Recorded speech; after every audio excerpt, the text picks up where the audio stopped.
I guess one thing that comes to my mind is the situation around the program office during those days. I think the one-word description of what went on in that program office is the word tense. Everybody was getting tense. If you stop and think of the reasons why, look at what we had. We had a presidential commitment that had about 5 months to run out. We were going to make it. We had the NASA's prestige, the total thing that they've been shooting for all this time. The country was behind it. Everything was behind it. And look what we had to work with. A monstrous rocket. This is 36 stories tall. It weighed 6.5 million pounds. It only had a thrust of those 5 engines, those F1 engines, of 7.5 million pounds, which means it took off pretty slow. All these things going on meant that there was an awful lot of parts, million parts in that thing, that could go wrong, and everybody was tense. Besides that, there's a lot of people involved in this thing. If you go down through the contractor structure and the subcontractor structure, well, there's about 230,000 people involved with Saturn V. So there's a lot of people to create problems, or at least to identify them. And so there's a lot of things going on all the time. This is a time of soul searching. Did we forget anything? Is there anything that we haven't thought of yet? Everybody was concerned with that. Then there are these inventors. You know, the guy that did the gyro said, I invented this gyro 7 years ago. Don't you think we ought to do a new one, you know, with modern technology? And of course you have to tell him no. If you did everything in there new, we never would launch this monstrous thing. So with the size of the project, the number of people involved, the very tense situation that we had, there's no question but there was a pretty tense office around there all the time, fielding all these things.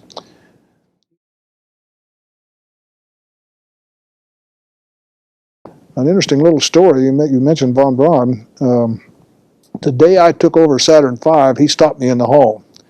And he says, Lee, I think you and I ought to talk a minute about how we're going to work together. And I thought, uh-oh, I wonder what this is going to be. He says, there seems to be 2 sides of this thing. There's the project side, yours, and there's the laboratory side. And I've noticed that you have all the money, because in those days the headquarters sent the money direct to the program manager. They felt they had a little more control that way, so he didn't get to see the money. So he says, I just thought you should know that from now on I'm on the laboratory side of any argument that comes up. And that's about the way it worked.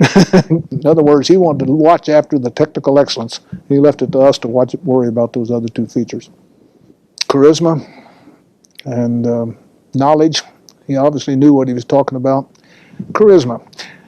I remember I had a party in my house one night that had von Braun coming to it. We had, 75 people there. The last one to arrive, as usual, was von Braun. And the party was noisy. Everybody was talking.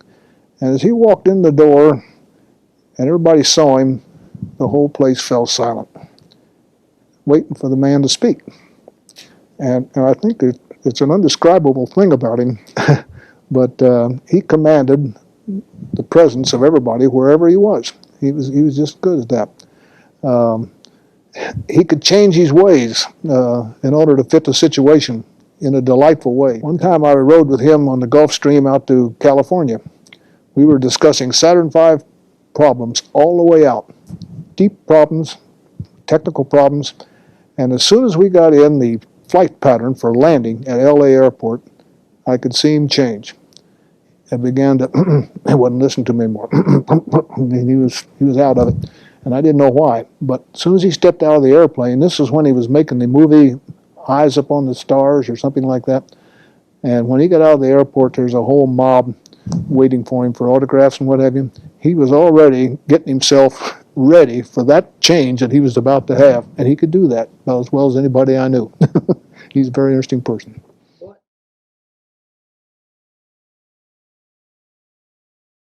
You know, out of all these problems that I pointed out that 230,000 people and so forth generate, maybe there were only about 4 that were filtering down to be concerned about the time of the launch that came out of the board, out of the change board.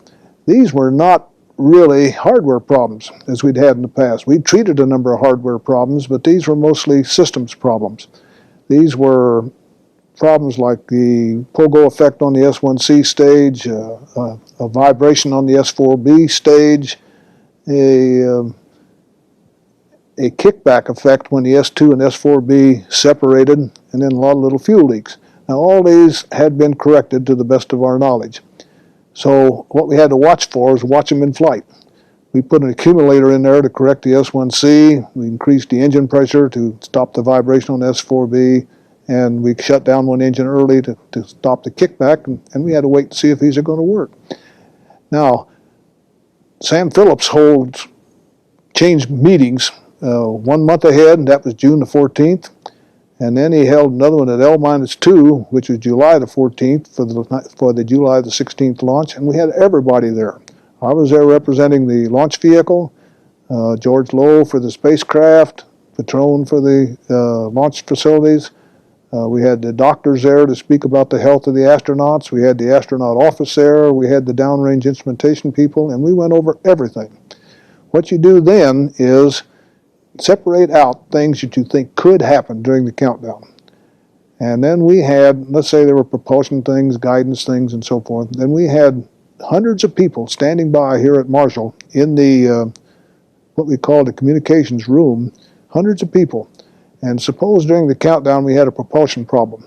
We call back up here and they say, propulsion, everybody on propulsion, get in the room. And then we detail the problem and solve it right on the spot with some of the best experts in the world. And I'd like to say right here, we had the best laboratories in the world at that time. I don't think they've ever been matched before or since. They were good. So I don't know of any problems we didn't solve during the countdown. But then you go into that countdown, that's a long night's work. And you sweat out all the things that you've turned down. You sweat down everything that you can think of. I went to a Life magazine party that night because I couldn't have slept anyway. And went from there to the countdown at 11 p.m. You asked where I was. And I was there till 8 o'clock till the liftoff. And by that time you're getting kind of tired, but everything had gone pretty well. And then we finally have that liftoff. Well, this makes an interesting little story. I watched the thing rise very, very slowly as it does, and finally picks up speed because it's burning about a railroad car full of fuel a minute, and that lightens it up and it picks up its speed. But it finally dropped the S1C stage, didn't have pogo. We finally dropped the S2 stage, and we didn't have a separation problem. The S4B burned then, and it did not vibrate. So everything was feeling pretty darn good. And finally, the Saturn's work was done.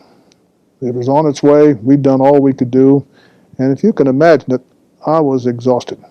I remember, this is just a little side story, but I remember turning away from the big window that was right there and leaning my hands on the desk, feeling totally exhausted. And about that time, astronaut Frank Borman was escorting the Vice President of the United States. And as he came by me, I guess he meant it to be congratulations, he gave me a nice swift shot in the small of the back at the point that kind of makes you mad. And I spun around. I was going to tell somebody something, and there my nose was right up against the Vice President of the United States. So he says, very nice shot, and walked on. But that's where I was, and that was a mighty long night, but awfully satisfactory one.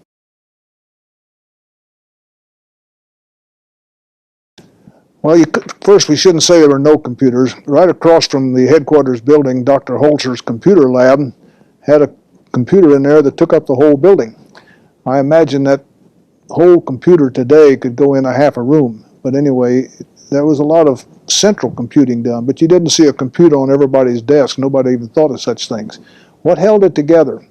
Well, von Braun, for one thing, he's a cohesive type. I mean, he makes people work together and like to want to work together. And the other thing I think is a number of meetings that we all had to try to make sure we understood each other. But I guess I was speaking of all the problems that might come up, about the time of Apollo 11, and you might wonder how those were handled. Well, those are handled by a series of change boards. There's different levels of change boards. If somebody wanted to make a change that they thought was absolutely necessary, and that would usually originate from our laboratories or from the contractor, they would start in on the contractor's change board. If the contractor signed off that change had to be made in his opinion, then it went to the local resident project office, and they examined the change and decided it had to be made. If after that they approved it, it came up to the particular stage chiefs. For instance, the S1C stage had a leader, the S2 stage had a leader, the S4B, the instrument unit, and so forth.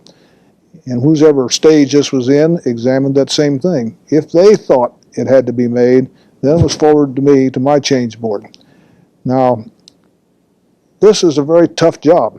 I would imagine that during the time I had Apollo, we've had hundreds of changes reach my change board. And I would say we approved less than half of them. And worry like the dickens about the half you didn't approve, because you never know. But what we had to wrestle with was about 3 variables. One of them is this schedule, very, very tight. You can only make so many changes and live within it. The next thing is a budget. It didn't change. You had to stay within your budget. But the last thing, and very important, was the technical excellence that you had to have in this thing. I would imagine that if time and money were not a factor in this thing, I would probably like to have approved every change that I ever saw. But after turning down more than half of them, boy, you don't sweat during a countdown if one of those things comes up on a hold. We'd have a lot of telephone conversations with Phillips in Washington, who had questions about how's Saturn coming on this and that. Von Braun would drop in quite often because maybe one of his lab chiefs has said, I'm concerned about such and such, and they'd tell him, and he would come down and say, what are we doing about this, or are you concerned about this, or something like that. So there's a lot of time spent that way. Then there's a lot of questions coming up from the project office, from the program office. We'd have little meetings, and we had a boardroom where we tried to keep a display of status of everything in that program. We'd sit down with all of our key people, all the stage managers and everybody else, and discuss these things time and time again to see if there's anything had changed. It was a busy place. We had a team that worked together. That whole team was used to working with Von Braun in Peenemünde, and they had people around them, Americans, that liked to work with them. Everybody was open. I don't think anybody was trying to hide anything, and I think it's just a people-to-people contact the way we had it in those days.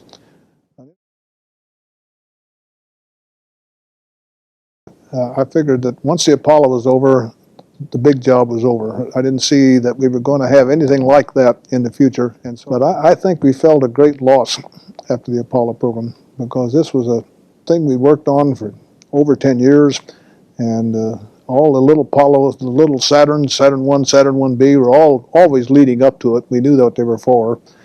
So we've been working on this thing for over 10 years, and all of a sudden it's over. Even though we flew a number of flights up to the moon, you could see the end of it coming. And of course, it's too expensive a vehicle just to fly it for fun, so there was no other mission that would serve very well. It was a big drop-off, I think, in spirit and everything else.